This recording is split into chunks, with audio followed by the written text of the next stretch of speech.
বাংলাদেশের প্রখ্যাত আলেম আব্দুর রাজ্জাক বিন ইউসুফ হাফেজাহুল্লাহ, সকলেই চেনেন। উনি ফতোয়া দিচ্ছেন জুম্মার দিনে মসজিদে 2 বার আজান দেওয়া বেদাত। উনি ফতোয়া দিচ্ছেন। আর আমাদের একটা বাক্যব্য শুনেই তার পিছনে লেগে যাওয়া ঠিক নয়। তুমি কেন, তোমার বাপকেও আমার ছাত্র, সেটাও হিসাব করা দরকার। তুমি এই মুখ খুলো কি করে? তোমাকে আমি কিছু বলি না, আমি বলা প্রয়োজন মনে করি না। এই জন্য তুমি জাতির কি করেছ, তুমি জাতির করেছ কি করতে পারো, তুমি জাতির তুমি কি করেছ, তুমি কি করতে পারো, তোমার মধ্যে কি যোগ্যতা আছে এমন? তুমি দেশে পড়ো আর বিদেশে পড়ো, কে মনে করো তোমাকে আমি আরো 3 যোগ পড়াবো? বেটা, কি হিসাব করো তুমি? মানুষের উপরে একটা কথা বললে হয়ে যাবে? ভেবেছো কি তুমি? কথা বললে বিবেচনা করে কথা বলতে হয়। তোমার মতো লোক মরা পর্যন্ত, কিয়ামত পর্যন্ত বেঁচে থাকবে, লেগে থাকলে আব্দুর রাজ্জাক সাহেব তোমার নামটা মুখে নেবে না, তুমি এটা মনে রেখো। মানুষকে হিসাব করতে হয়, আবার মানুষের খিদমতকে হিসাব করতে হয়। একটা কথা বললেই আমি বড় হয়ে গেলাম, এটা তুমি মনে করো না। আমি 2 আজান বেদাত আমি বলিনি, আব্দুল্লাহ ইবনে ওমর বলেছেন। আমি কেন বলবো? 2 আজান বেদাত আব্দুল্লাহ ইবনে ওমর বলেছেন। আমি বলছি, আমি 30 বছর থেকে বলে আসছি 2 আজান বেদাত, আজও বলছি, আমার দেহে শ্বাস থাকাকালীন বলবো 2 আজান বেদাত। তুমি দাও, তোমার বাপ দেখ, তোমার যত গোষ্ঠী দেখ না, তাতে আমার কি? আলেম, আমাদের ভারতবর্ষের একজন বিখ্যাত আলেম, বাঙালি আলেম মতিউর রহমান মাদানী হাফেজাহুল্লাহ, দাম্মামে তিনি দায়ীর কাজ করেন। আলহামদুলিল্লাহ, ওনার বক্তব্য খুবই প্রশংসনীয় বক্তব্য। আলহামদুলিল্লাহ সুম্মা আলহামদুলিল্লাহ। উনি বলছেন দ্বিতীয় আজান অর্থাৎ জুম্মার দিনে 2টো আজান দেওয়া বেদাত বলা যাবে না। ওসমান রাদিয়াল্লাহু তাআলা যখন খলিফা হলেন আর মদিনা শহর বেড়ে গেল আর লোকজন দেরি করে দেয়, খুতবা আজান শুনতে পায় না, আজান শুনবে তখন আসলে, তখনকার যুগে ঘড়িও ছিল যে টাইম টেবিল দেখে আসবে, অনেকে নামাজে আসতে বিলম্ব হয়ে যায়, তখন অগ্রিম একটা আজান দেওয়ার ব্যবস্থা করলেন জাওরা নামক এক স্থানে, মসজিদ থেকে একটু দূরে উঁচু জায়গায়, যাতে লোকেরা দূর দূর থেকে শুনতে পায় আর আগে থেকে প্রস্তুতি নিয়ে গোসল করে মসজিদে চলে আসতে পারে আর খুতবায় পৌঁছে যায়। তৃতীয় আজান তাই হচ্ছে আসল, আর প্রথম আজান ওসমান রাদিয়াল্লাহু তাআলা আনহু চালু করেছেন। এখন এই প্রথম আজান সম্পর্কে এক শ্রেণীর লোকেরা বাড়াবাড়ি করে, এই বাড়াবাড়ি ভুল, বিদআত ফতোয়া দেয়, এটা তাদের সীমা লঙ্ঘন, বাড়াবাড়ি, এই ফতোয়া ঠিক নাই। আসসালামু আলাইকুম ওয়া রাহমাতুল্লাহি ওয়া বারাকাতুহু। প্রিয় ভাইরা, আপনারা এখানে দেখলেন যে মতিউর রহমান মাদানী এবং শেখ আব্দুর রাজ্জাক বিন ইউসুফ সাহেব একটি বক্তব্য নিয়ে বা একটি বিষয়কে নিয়ে উনি দুই ধরনের মন্তব্য পোষণ করলেন। এ বিষয়ের উপর মৌলানা মুমতাজুল ইসলাম সাহেব খুব সুন্দর একটি বক্তব্য উপস্থাপন করেছেন জাতির সম্মুখে। আসুন আমরা তার বক্তব্যটা শুনি এবং তারপরে আমরা এই বিষয়টি নিয়ে সংক্ষিপ্ত আলোচনা করার চেষ্টা করব। আশা করি যারা ভিডিওতে ক্লিক করেছেন আপনারা সম্পূর্ণ ভিডিও দেখার চেষ্টা করবেন। আসুন আমরা মুফতি মুমতাজুল ইসলাম সাহেবের সম্পূর্ণ বক্তব্যটা শুনি। বলা যাবে না। আচ্ছা বলুন, আমি আপনি একজন জনসাধারণ পাবলিক এইটা নিয়ে মতবিরোধে পড়ে যাব কি যাব না? যাব। আমি মুমতাজুল ইসলাম কোন একটা বক্তব্যতে বলেছি বিড়ি খাওয়া হারাম, কোন একটা বক্তব্যতে বলেছি, আর অবশ্যই এটা হারাম। মুহাম্মদ সাল্লাল্লাহু আলাইহি ওয়াসাল্লাম তিনি বলেছেন কুল্লু মুস্কিরিন খামরুন, প্রত্যেক নেশাদার দ্রব্য হচ্ছে হারাম, অকুল্লু খামরিন হারামুন, প্রত্যেক মদ হচ্ছে হারাম। আল্লাহ নবী সাল্লাল্লাহু আলাইহি ওয়াসাল্লাম এখানে কুল্লু শব্দ ব্যবহার করেছেন, প্রত্যেক, তার মানে বিড়ি, সিগারেট, গাঁজা, চৌসা আর ফেন্সিডিল সবকিছু হারাম, এটা বোঝাতে চাওয়া হয়েছে। কিন্তু এক শ্রেণীর আলেম তারা এটা ফতোয়া দিচ্ছে বিড়ি মকরু। ভালো করে বুঝবেন। তাহলে আমার বক্তব্য হচ্ছে বিড়ি হারাম, আর একজন সে বলছে বিড়ি মকরু। বলছে কি বলছে না? বলছে। আমি বলে দিয়েছি দাঁড়িয়ে কিয়াম করা পচা বেদাত, শুধু বেদাত নয়, পচা বেদাত দাঁড়িয়ে কিয়াম করা। আর একজন দাড়িওয়ালা টুপিওয়ালা সে ফতোয়া দিয়ে দিয়েছে দাঁড়িয়ে কিয়াম করা ও মুস্তাহসান, করলেও করা যেতে পারে, না করলেও না করা যেতে পারে। বলুন তো দেখি, তার মানে এইটা বলা, এইটা আমি একরকম বলছি, আরেকজন আর এক রকম বলছে। মুসলিমদের ভিতরে দ্বিধাদ্বন্দ্ব হচ্ছে কি হচ্ছে না? হচ্ছে। এক শ্রেণীর মানুষ বলছে আশিকে রাসূল, আমি মুমতাজুল ইসলাম এটা বলছি আশিকে রাসূল বলা হারাম, চলবে না। কারণ আশিক শব্দটা হচ্ছে ওই প্রেমিককে বোঝায়, আশিক শব্দ দ্বারা ওই ভালোবাসার মানুষকে বোঝায় যার সঙ্গে যৌবনের সম্পর্ক হয়। ভালো করে বোঝার চেষ্টা করুন। আশিক আর মাসুক ভালো করে বোঝার চেষ্টা করুন। যারা বলছে আশিকে রাসূল, আশিকে রাসূল বলা যাবে না। আশিক দ্বারা যে প্রেমিক বা প্রেমিকাকে বোঝানো হয় যার সঙ্গে শারীরিক যৌবনের সম্পর্ক হয় তার সঙ্গে আশিক শব্দ ব্যবহার করতে হয়। এমনি জাতা লোকের সামনে আশিক শব্দ ব্যবহার করা যাবে না।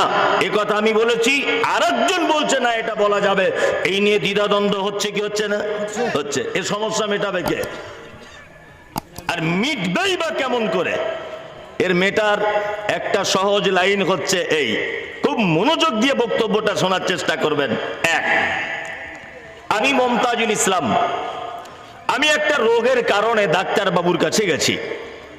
তা ডাক্তার বাবু আমাকে বলছেন আপনার যা রোগ তাতে করে আপনি 1 গ্লাস করে প্রতিদিন গরম দুধ খান, খাঁটি দুধ। ভালো করে বুঝবেন, এটা আমি বক্তব্য অনেক সোশ্যাল মিডিয়াতে রেখেছি। তা আমি একটা গোয়ালাকে বললাম যে ভাই আমাকে তুমি 1 গ্লাস করে দুধ বা 1 কেজি করে দুধ আমাকে দাও। তাও আমার বাড়িতে 1 কেজি করে দুধ দেয়। এখন 1 কেজি করে দুধ প্রত্যেক দিন আমার স্ত্রী যখন দুধটা ভালো করে ফোটায় বা জাল দেয় তার উপরে সর জমে যায়। দুধ জাল দিলে সর জমে না? জমে।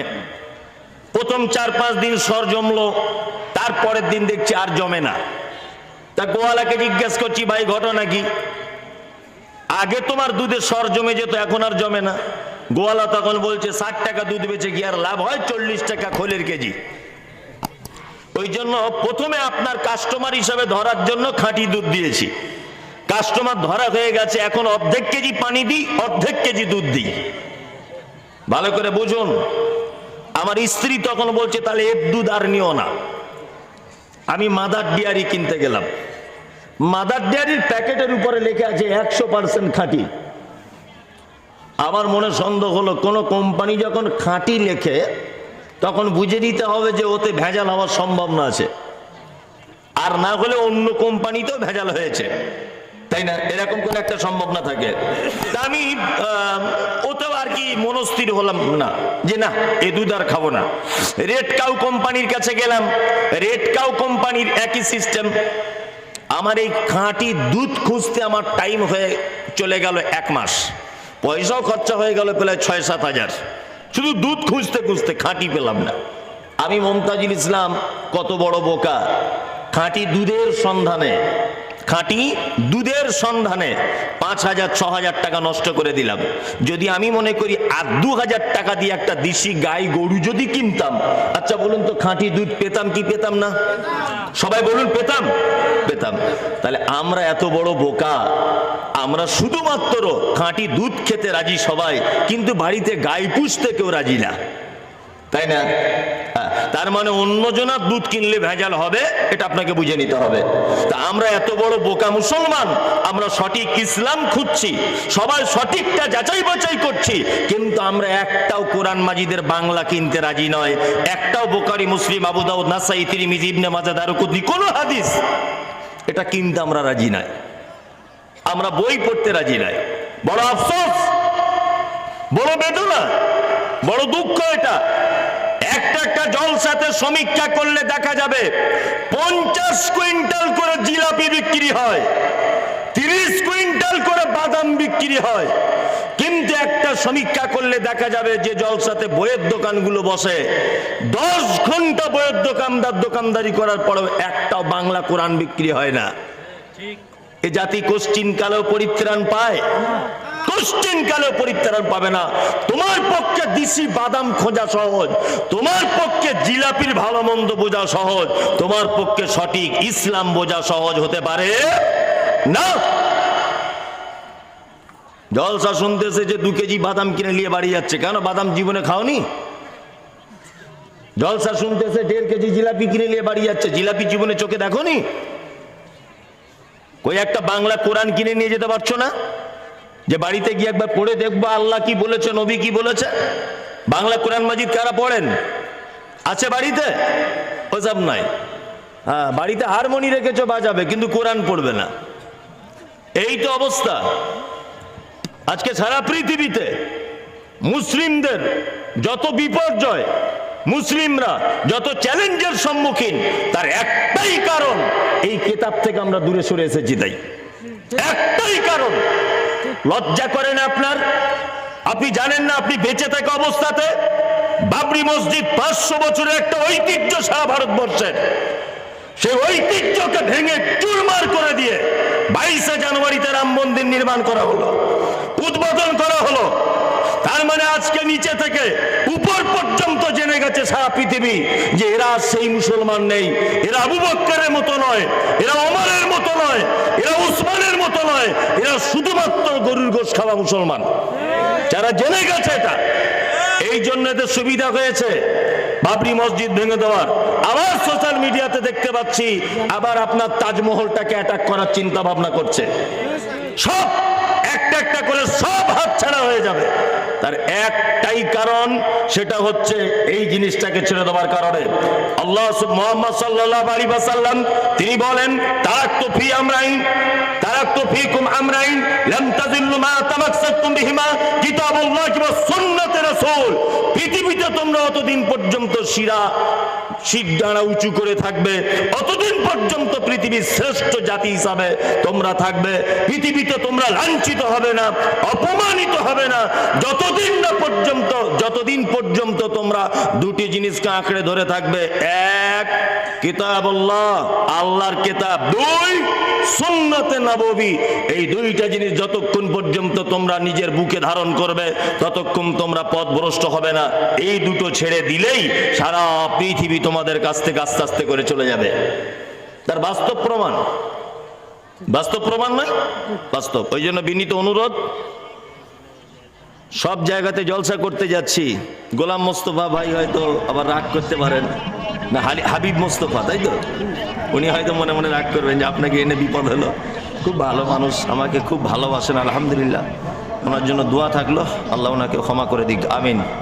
যে কথা বলছিলাম সেটা হচ্ছে, তো প্রিয় ভাইরা, আপনারা যারা সম্পূর্ণ ভিডিওটি দেখেছেন তাদেরকে অসংখ্য অসংখ্য ধন্যবাদ। বন্ধুগণ, এখানে দেখলেন মুফতি মুমতাজুল ইসলাম সাহেব বিষয়টাকে সমাধান দেওয়ার জন্য জাতিকে, মুসলিম উম্মাকে কীরকম পরামর্শ দিতেছেন, এবং উনি উদাহরণস্বরূপ গিয়ে একটি গাভীর উদাহরণ দিয়ে উনি বলতেছেন যে মানুষ যাতে কোরআন এবং বাংলা অর্থসহ কোরআন যাতে বুঝে পড়ে, সেইটি সবাই যাতে বাংলা কোরআন কিনে নেয় এবং বাংলা হাদিস পড়ে মানুষ যাতে বোঝার চেষ্টা করে বিষয়টাকে। কিন্তু একটা কথা উনি অ্যাড করেন নাই, আমি মনে করি শুধু যদি কেউ বাংলা তর্জমা কোরআন শরীফে বাংলা কোরআন শরীফ কোরআনের তর্জমা সহিত যদি কোরআন শরীফ পড়ে, তাহলে সে কখনো কোরআন শরীফ বা ভালো করে বুঝতে পারবে না, বরং আরও বিভ্রান্তির শিকার হবে। কারণ কোরআনের মধ্যে এমন কিছু আয়াত রয়েছে যে আয়াতের অর্থ বাংলাতে যদিও লেখা হয়েছে, কিন্তু সহজে বোঝার মতো ক্ষমতা কখনই হবে না যতক্ষণ পর্যন্ত সেই আয়াতের মেহফুম, আয়াতের নাজুলা, আয়াতের নজুলা, আয়াতের মূল কোথায় থেকে আয়াত, কোন কারণে আর আয়াতটা নাজিল হয়েছে, সে যদি ওইটা রিসার্চ না করতে পারে, ওটা যদি ঠিকমতো না বুঝতে পারে, তাহলে কখনো বাংলা কোরআন শরীফ পড়ে সে বুঝতে পারবে না। তাই আমি মনে করি প্রত্যেক মানুষকে এটা অবশ্য প্রয়োজন যে কোরআনের অর্থ বুঝে কোরআন শরীফ পড়া প্রয়োজন। অর্থ বুঝে আর বাংলা কোরআন পড়া দুটার মধ্যে অনেক পার্থক্য রয়েছে। অর্থ বুঝতে হলে আপনাকে একজন আলিমের দ্বারস্থ হতেই হবে, তখনই আপনি সম্পূর্ণভাবে কোরআন বা হাদিসকে বুঝতে পারবেন। বন্ধুগণ, মুফতি মুমতাজুল ইসলামকে অসংখ্য ধন্যবাদ উনি এই বিষয়টাকে উপস্থাপন করার জন্য। এবং আমি আমার এই ভিডিওটি যারা দেখতেছেন, আপনাদের সকলের কাছে আপনারা অনুরোধ, আপনারা ভিডিওটি বেশি বেশি শেয়ার করবেন এবং মানুষ যাতে কোরআন এবং হাদিস অর্থ সহকারে পড়ে এবং বোঝার চেষ্টা করে, এই অভ্যাসটি যাতে মুসলিম উম্মার ভিতরে জেগে উঠে। আশা করি ভিডিওতে নতুন এসে থাকলে চ্যানেলটিকে সাবস্ক্রাইব করবেন এবং আপনাদের বন্ধু বান্ধবকে দেখার সুযোগ করে দিবেন। আসসালামু আলাইকুম ওয়া রাহমাতুল্লাহি ওয়া বারাকাতুহু।